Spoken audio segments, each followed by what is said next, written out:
Olá para você, muito boa noite. Está começando o conteúdo extra desta semana. Hoje é de sexta-feira, 3 de abril de 2026. Hoje, para o católico, é a Sexta-feira Santa, a Sexta-feira da Paixão, e a gente vai falar um pouco sobre esta data, esse momento para o catolicismo. E eu tenho o prazer em receber Padre Marcos Alcântara, ele é da Paróquia Santíssima Trindade, em Ceilândia. Padre, muito obrigado pela sua atenção nesse momento aqui, disponibilidade do seu tempo. Para o católico, o que representa essa data da Sexta-feira Santa, que começa desde o domingo de Ramos e vai terminar no domingo de Páscoa? Muito obrigado e boa noite para o senhor. Olá, boa noite. Muito obrigado pelo convite. Fico lisonjeado aí por ser acolhido por vocês. Bom, espero poder colaborar aqui ao máximo, né, com aquilo que me for perguntado. E em referência justamente à Sexta-feira da Paixão, com certeza é um dia muito importante para a nossa fé, embora o dia fundamental seja o domingo, né, da ressurreição. Então, o domingo de ressurreição é o ponto máximo da fé do cristianismo, ou seja, é na ressurreição que convalida toda a nossa crença. Então, se Jesus não tivesse ressuscitado, de nada valeria, né, a nossa vivência religiosa. Então, todos os nossos preceitos, todas as nossas obrigatoriedades é por ocasião da ressurreição de Cristo, que evidentemente, né, para acontecer esse movimento da ressurreição, é preciso que aconteça também anterior a isso a morte, né? Porque só pode ressuscitar quem morre, né? Então, Jesus, na Sexta-feira da Paixão, ele vai realizar esse ato máximo, né, de amor, que é justamente um movimento onde Deus manifesta, né, aquilo que por muitos é alegado como um abandono, ou seja, muitos têm uma experiência com Deus como se nós fôssemos jogados na realidade do mundo, né, e desamparados, como se fôssemos órfãos. A presença do Filho do Pai, ou seja, do Filho unigênito, Jesus Cristo, manifesta que Deus não somente, né, está presente na vida do homem, como ele também passa pela mesma dor e sofrimentos, né, que a humanidade passa. Então, a Sexta-feira da Paixão ela é de muita importância para a vida do cristão, porque ela é o único dia, né, que na nossa fé nós não celebramos os sacramentos, com exceção de dois, que é a unção dos enfermos, ou seja, o atendimento ali a algum enfermo que esteja, né, numa situação delicada de saúde nos hospitais ou em casa, e também o sacramento da penitência, que é o sacramento no qual nós reconciliamos as pessoas com Deus. Agora, a Eucaristia, o casamento, né, o batismo, nenhum desses sacramentos é celebrado, justamente porque é um dia de luto, né, um dia de luto, por reconhecer que a vida humana de Jesus Cristo é realmente vítima, né, daquilo que são os algozes promovidos, né, pelo pecado e tudo aquilo que, né, assombra a nossa humanidade. Então, toda a comunidade de fé nesse dia, no caso hoje, né, ela está aí vivenciando também aquilo que é uma disciplina, né, e também um pedido, né, por meio daquilo que é o nosso regimento, que é a prática do jejum. Então, todos nós hoje estamos aí praticando o jejum, a abstinência do alimento, da carne, né, em luto pela morte de Cristo, né, buscando também afastar a nossa vida aí de tudo aquilo que possa, né, ser prazeroso, aquilo que possa ser festivo, porque nós agora estamos como a sua própria mãe está, né, com a espada transpassando o nosso coração de dor, sentindo, né, aquilo que de fato foi muito complexo, né, e profundo por parte de Cristo em sua natureza humana, né. Sabemos que em sua natureza divina Deus não é atingido, né, pelo mal do homem, mas naquilo que é a sua humanidade ele passou, né, por tudo aquilo que muitas vezes até assombra as pessoas, né. Quando nós temos uma referência, né, cinematográfica como a Paixão de Cristo, muitas pessoas sentem até, né, um certo pavor ao ver, né, o tanto que aquela cena em si, né, tentando retratar o que foi essa medida de sacrifício, traz, né, aos nossos sentidos, né, ao nosso coração. Então, ainda que aquela imagem cinematográfica possa ser, né, bem chocante, a grande verdade é que o sacrifício de Cristo é muito maior do que aquela realidade ali. Então, foi coisa bem absurda e é por essa razão que hoje nós tentamos aí também, com toda a igreja, né, fazer essa penitência em prol de toda a humanidade. Então, nós nos sacrificamos em adoração, né, a Cristo, em adoração à Santa Cruz, né, que é o sinal da nossa redenção, mas também em expiação, né, dos pecados de todas as pessoas, né? Aqui na minha paróquia, de modo especial, além de fazer aquilo que é próprio da comunidade de fé, a gente também faz a encenação pública nas ruas, porque é uma oportunidade que as pessoas vão tendo, né, de ter aí uma participação dentro do mistério, ainda que elas não tenham tido catequese ou não sejam cristãs, mas a encenação em si faz, né, com que aquelas imagens possam levar à reflexão, né, e elas poderem recordar que Deus de fato as ama e é capaz de dar a própria vida para que elas possam renascer, né, diante de tantas situações que muitas vezes nos tiram a esperança de viver. Dentro do seu trabalho, falar um pouquinho da questão do esporte. Por que a criação da pastoral do esporte e o que o esporte pode trazer entre a igreja e a sociedade na sua avaliação, padre? Bom, em relação à pastoral do esporte, é muito importante nós termos o entendimento que existe um dicastério lá no Vaticano, que é como se fosse, né, uma congregação ali própria para trabalhar sobre assuntos desportivos. Então, assim como nós temos para a doutrina da fé, né, para assuntos dos religiosos, enfim, para assuntos do clero, nós temos também para o esporte, porque o esporte em si, embora ele seja, né, praticado por todos, que até mesmo não são cristãos, ele nos traz muitos valores importantes, né, como, por exemplo, a disciplina e o crescimento nas virtudes. Então, o esporte ele também faz com que aquela vida ociosa ela possa, de fato, ser colocada, né, numa prática onde vai trazer fruto, fruto esse, né, de dedicação, né, de conquistas e também vai trazer um reflexo, né, uma possibilidade de vida àqueles que são mais pobres, aqueles que muitas vezes não têm, né, condições ao estudo, às vezes até uma condição naquilo que são, né, a sua realidade de vida, assim, né, pessoas, né, que não vivem muitas vezes em grandes capitais, que não têm muita oportunidade, às vezes pelo esporte, elas conseguem sair de lugares desconhecidos para os primeiros lugares, né? Exemplo daquele atleta que foi campeão olímpico aí, aquele que trabalhava na canoagem, né? Que é o Isaquias lá, que ele vem, né, de uma realidade pobre e ele treinava, né, de uma maneira ali meio que totalmente diferente dos outros que praticavam a sua mesma modalidade.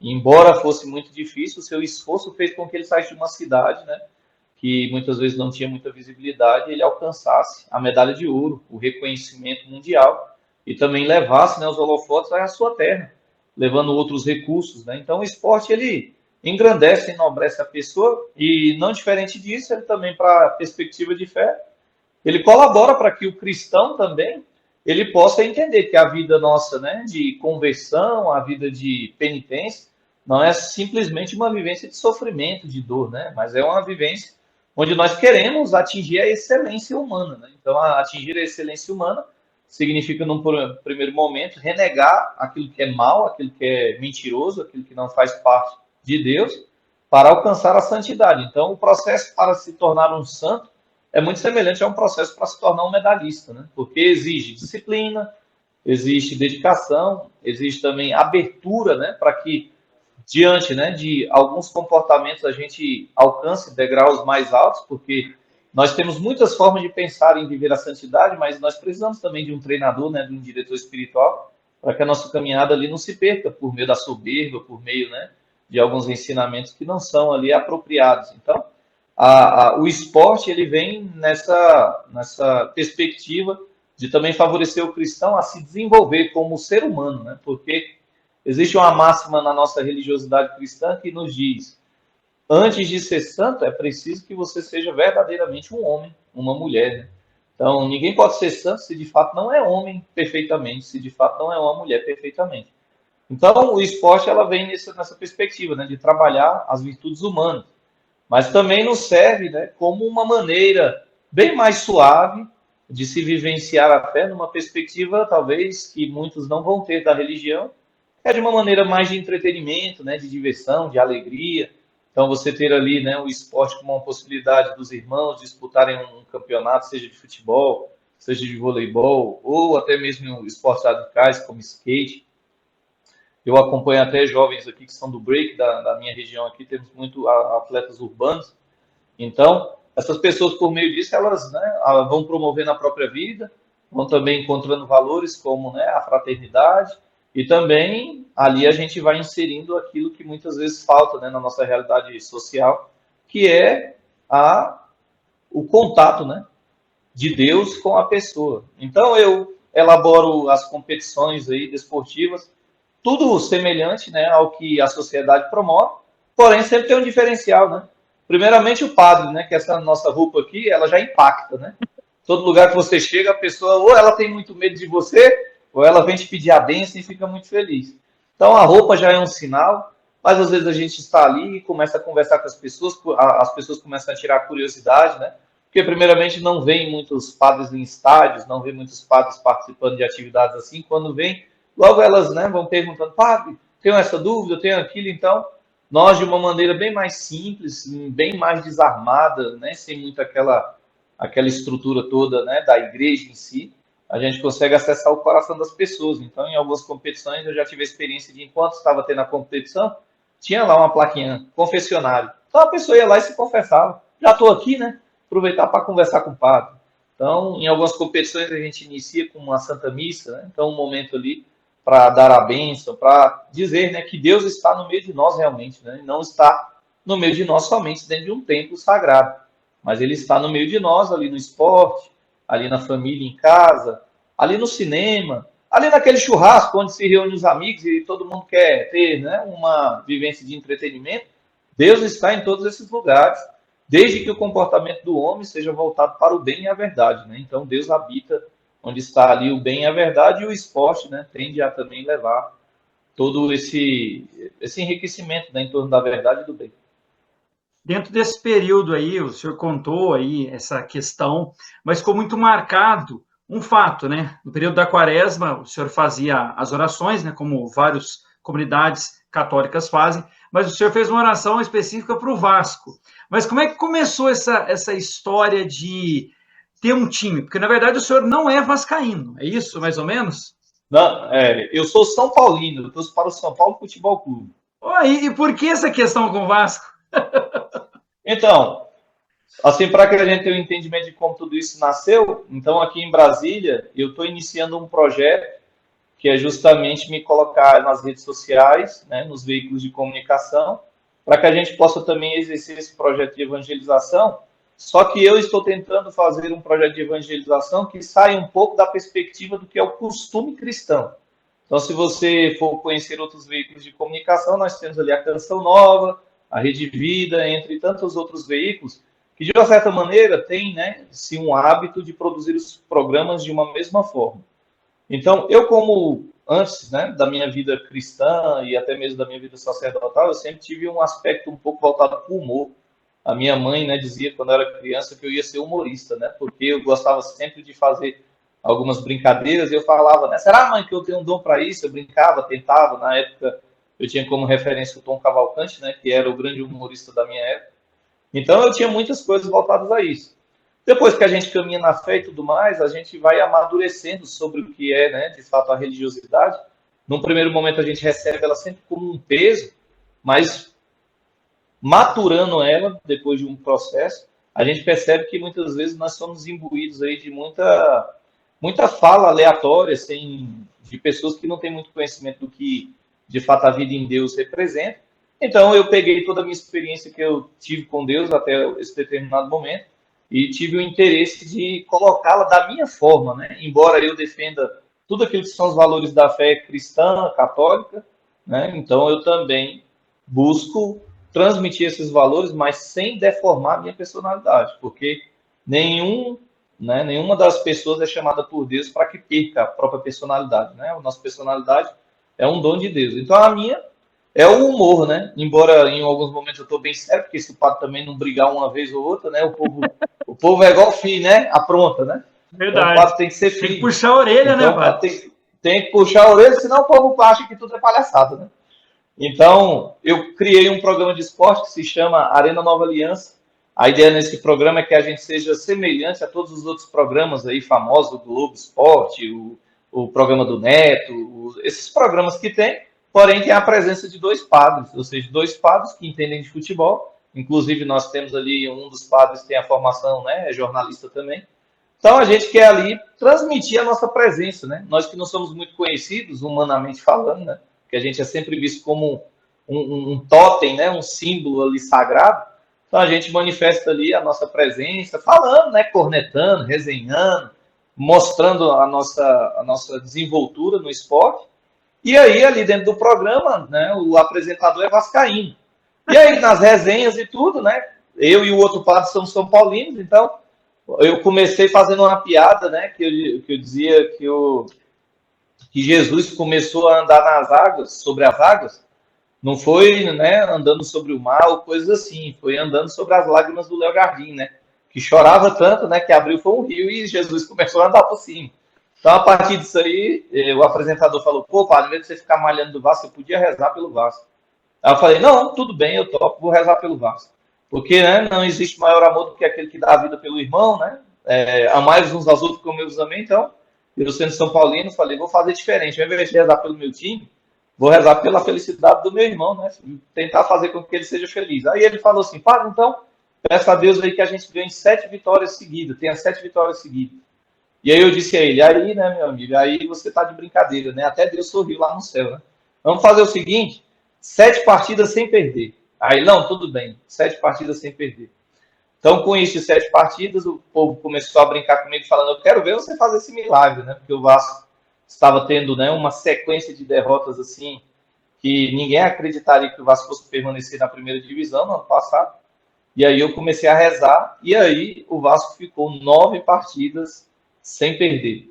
Então, com isso, foi aí que aconteceu ali o crescimento nas redes sociais, e também eu comecei a ganhar a camisa do Vasco, a Força Jovem veio me dar um boné na minha casa, fui chamado depois, né, para ir estar presente na final da Copa do Brasil, entre Corinthians e Vasco.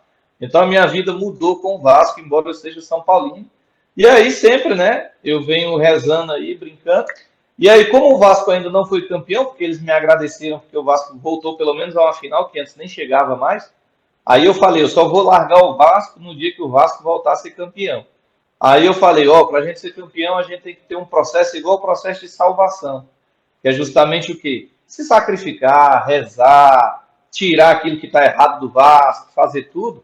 Só que tudo isso, claro, né, com a proposta, né, como plano de fundo, de levar essas pessoas à presença de Deus, né? Então, assim, eu tive, né, várias experiências que, embora as pessoas, até religiosas, né, que me cercam, às vezes me recriminam, né?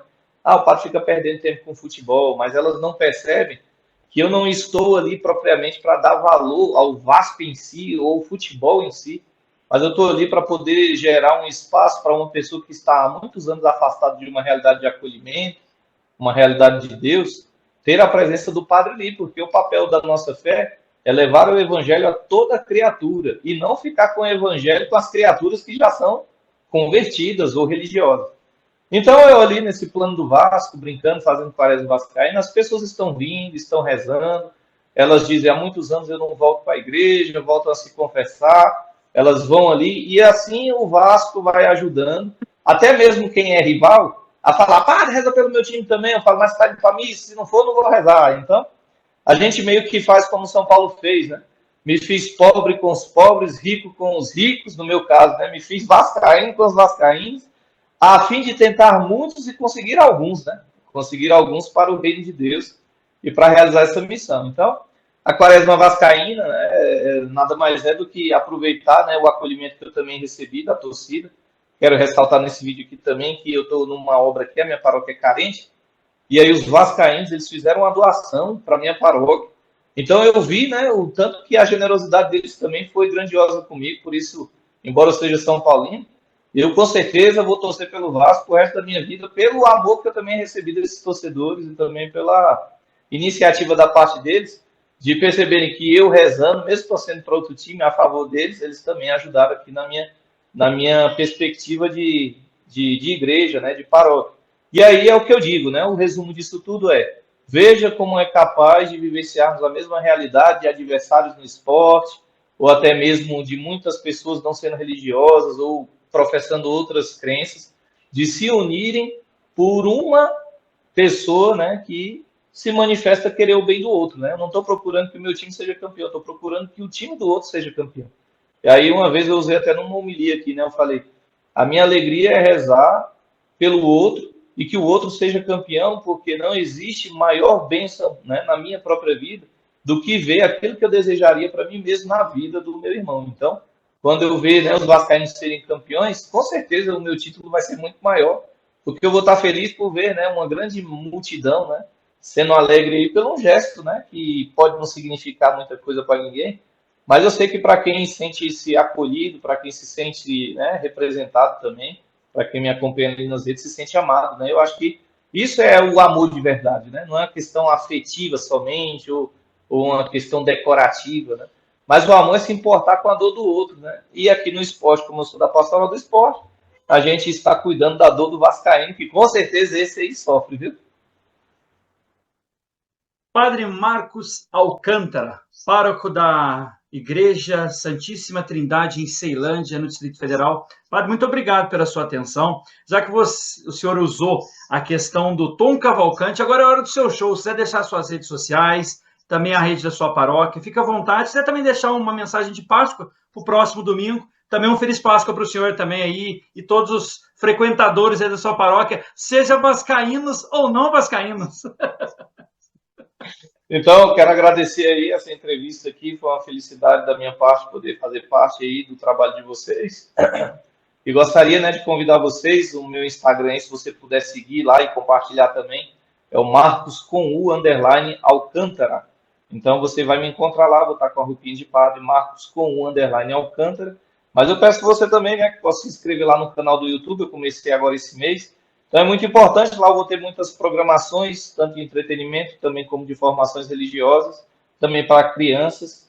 Então, é o canal Padre Marcos Alcântara. Você digitando o Padre Marcos Alcântara, você já me encontra lá. E no mais, eu desejo a vida de todos aqueles que estão assistindo, né, essa entrevista, que Deus, né, favoreça cada um de vocês em suas realidades. Lembrai-vos, né, esse momento da Páscoa é um momento profundo da nossa vida, porque o nosso Deus não é um Deus imaginário, é um Deus que foi capaz de dar a própria vida para que a gente pudesse ter esperança, né, de alcançar novamente aquilo que nos foi tirado, que é a salvação. Então lembre-se, Deus é o seu amigo, né? Deus é o seu pai, Deus te ama e Deus ele quer você junto com ele todos os dias, porque ele nos prometeu, eis que estarei convosco todos os dias até o fim dos tempos, e ele está, né? Embora talvez alguns não creiam, mas os padres, né, ao realizar a cada celebração eucarística, a cada missa, a cada vez que o padre ergue a Eucaristia, significa que Jesus está conosco segundo a sua promessa, todos os dias da nossa vida. Às vezes a gente não vai para a igreja, aí como é que Deus vai estar na nossa vida? Tem que estar lá, né, para poder também ver a presença de Cristo. Então, que vocês tenham uma feliz Páscoa, que Deus abençoe o trabalho de vocês e que a gente possa se encontrar pelos estádios aí, né? Então, é zaca, a turma é boa, é a turma da Fusaca. Vasco, Vasco. Obrigado ao Padre Marcos Alcântara, um feliz Páscoa para o senhor e a todos que estão nos acompanhando. Até a próxima sexta-feira aí. Fica com um pouquinho, está acreditado aí as páginas do Padre e também do seu canal. Até mais, tchau, tchau. Vocês, isso que a vida tem de melhor, conhecer pessoas como o Padre Marcos Alcântara, que contribuem para a sociedade, como no caso lá de Ceilândia, no Distrito Federal. Tchau, tchau.